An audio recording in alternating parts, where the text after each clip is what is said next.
بسم اللہ الرحمن الرحیم۔ السلام علیکم ورحمۃ اللہ وبرکاتہ۔ زانی کی توبہ کیسے قبول ہوتی ہے؟ زنا سے توبہ کرنا، زنا کی سزا کیا ہے؟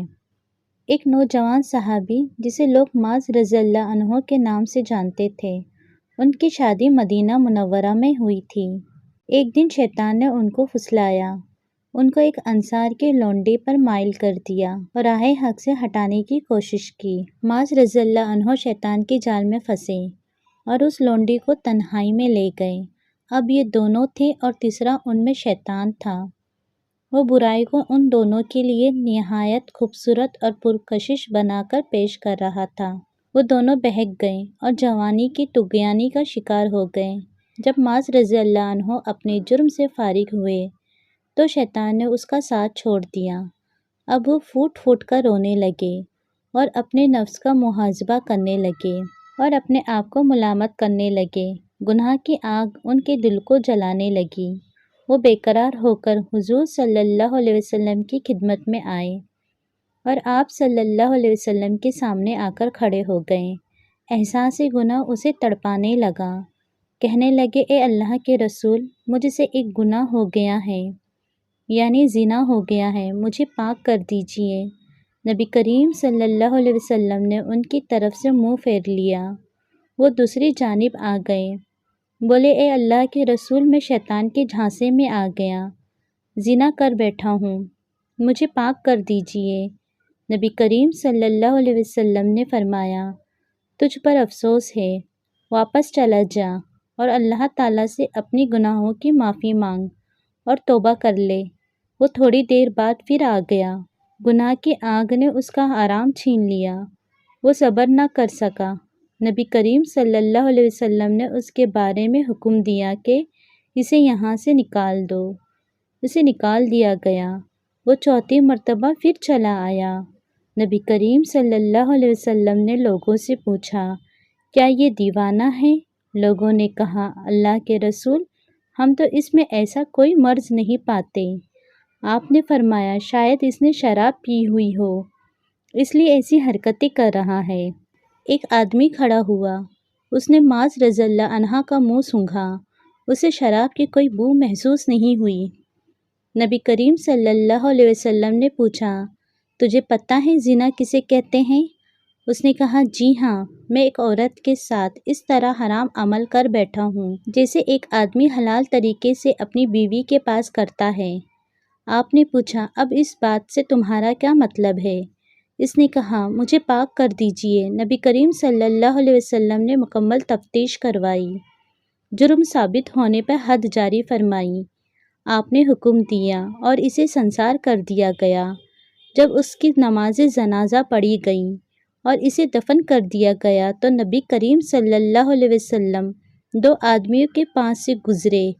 وہ آپس میں باتیں کر رہے تھے کہ دیکھو، اس آدمی پر اللہ نے پردہ ڈالا تھا، لیکن اس نے اپنے آپ کو خود ہی ہلاکت میں ڈال لیا، یہاں تک کہ اسے پتھر مار مار کر یوں ہلاک کر دیا گیا جیسے کتے مار دیے جاتے ہیں۔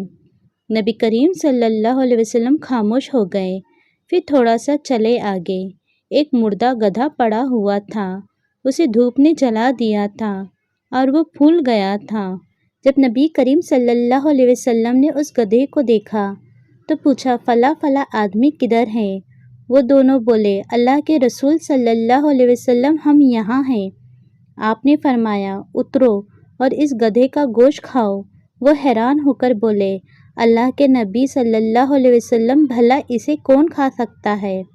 آپ نے فرمایا، ابھی ابھی جو تم اپنے بھائی کی عزت پامال کر رہے تھے وہ اس گدھے کے کھانے سے بھی زیادہ بدتر ہے۔ معاذ رضی اللہ عنہ نے ایسی سچی توبہ کی ہے، اگر یہ توبہ امت کے مابین تقسیم کر دی جائے تو انہیں کافی ہو جائے گی۔ مجھے اس ذات کی قسم جس کے ہاتھ میں میری جان ہے، وہ اس وقت جنت کی نہروں میں گوٹے لگا رہے ہیں۔ اے اللہ، جو گناہ آپ کی عافیت دینے کے باوجود عافیت میں دھوکہ کھا کر لیا ہوں، یا تیری نعمت کو غلط یا ناجائز استعمال کیا ہوں، یا آپ کے رزق کی وسعت کی وجہ سے گناہوں میں مبتلا ہو کر کیا ہوں، جو عمل تیری رضا کے لیے کر رہا تھا لیکن نفس کی شہوت کے غلبہ سے وہ کام تیری رضا سے نکل گیا ہو، اس کی معافی دے دے۔ اے اللہ، کوئی گناہ تھا میں نے رخصت سمجھ کر لیا، جو حرام تھا اس کو حلال سمجھ کر لیا، تو آج اسے بھی معاف فرما دیجئے۔ اے اللہ، بہت سے گناہ آپ کے مخلوق سے چھپ کر لیا، لیکن آپ سے کہاں چھپا سکتا ہوں۔ الہی، میں اپنا عذر پیش کرتا ہوں اور آپ سے معافی چاہتا ہوں۔ معافی چاہنے کے بعد بھی گناہ ہو جائے تو اس سے معافی چاہتا ہوں، مجھے بخش دے۔ اے اللہ، جس گناہ کی طرف میرے پیر چلے ہو، میرے ہاتھ بڑھے ہو، میری نگاہوں نے ایسا ویسا دیکھا ہو، زبان سے گناہ ہوئی ہو، آپ کا رزق بے جا برباد کر دیا ہوں، لیکن آپ نے باوجود اس کے اپنا رزق مجھ سے نہیں روکا اور عطا کیا۔ میں نے پھر اس عطا کو تیری نافرمانی میں لگایا اور اس کے باوجود میں نے زیادہ رزق مانگا، آپ نے زیادہ دیا۔ میں نے گناہ علل اعلان کیا، لیکن آپ نے رسوا نہ ہونے دیا۔ میں گناہ پہ اصرار کرتا رہا، آپ برابر علم فرماتے رہے۔ بس ایک کرم والے اکرم الاکرمین میرے سب گناہ معاف فرما دیجئے۔ اے اللہ، جس گناہ کے صغیرہ ہونے سے عذاب آئے، جس گناہ کے کبیرہ ہونے سے عذاب زیادہ ہو جائے اور ان کے وبال میں ابتلا ہو جائے اور ان پہ اصرار کرنے سے نعمت زائل ہو جائے، ایسے سب گناہ میرے معاف فرما دیجئے۔ اے اللہ، میں نے تیرے مخلوق پر کسی قسم کا ظلم کیا یا تیرے دوستوں کے خلاف چلا، تیرے دشمنوں کی مدد کی ہو، اہل اطاعت کے خلاف، اہل معصیت سے جا ملا ہوں اور ان کا ساتھ دیا ہوں، ان گناہوں کو بھی معاف فرما دے۔ اے اللہ، جن گناہوں کے بعد ذلت و شعاری میں آ گیا ہوں یا تیری رحمت ہی سے نا امید ہو گیا ہوں یا اطاعت کی طرف آنے سے گریز کرتا رہا ہوں، اپنے گناہوں کو بڑا سمجھ کر نا امید پیدا کر لیا ہوں، اسے بھی معاف فرما دیجئے۔ اے اللہ، دین کی روشنی میں تیرے بندوں سے چھپ کر گناہ کر لیا ہوں، رات کے اندھیرے میں تیرا حکم توڑا ہوں، یہ صرف میری نادانی ہی تھی، کیونکہ میں یہ جانتا ہوں کہ آپ کے نزدیک ہر پوشیدہ ظاہر ہے، آپ جو چاہے کر سکتے ہیں۔ آپ کے یہاں سوائے آپ کی رحمت کے نہ مال کام آئے گا، نہ اولاد کام آئے گی۔ اے اللہ، مجھے قلب سلیم عطا فرما اور مجھے معاف فرما۔ اے اللہ، آپ نے قلب کو پاک کیا، میں نے گناہوں سے ناپاک کر لیا، آپ نے پردہ رکھا، میں نے خود اس کو چاک کر دیا، اپنے برے اخلاق کو مزین کیا، نیک بنا رہا، ایسے گناہ بھی معاف فرما دے۔ اے اللہ، ایسے گناہوں سے معافی چاہتا ہوں جس کی وجہ سے آپ کے ذکر سے غافل رہا ہوں، آپ کے وعیدوں اور ڈرنے کی آیات سے لاپرواہ ہو گیا ہوں اور سرکشی کرتا رہا ہوں، الہی معاف فرما دے۔ اے اللہ، ان معاصی کی مغفرت طلبگار ہوں کہ باوقت معصیت تیرے سوا کسی دوسرے کو پکارا ہوں اور غیر اللہ سے امداد کی دعا کیا ہوں۔ اے اللہ، گناہ تو بڑا تھا مگر نفس معمولی سمجھا اور اسے کرتے ہوئے نہ ڈرا نہ رکا، اے الہی ان کو بھی معاف فرما دے۔ اے اللہ، بہت سے گناہ بڑے تھے لیکن میں نے ان کو چھوٹا سمجھا اور محض اس خیال میں کر گزرا کہ دیکھا جائے گا، اب آئندہ ایسا نہیں کروں گا، آپ بچنے کی توفیق دے دے۔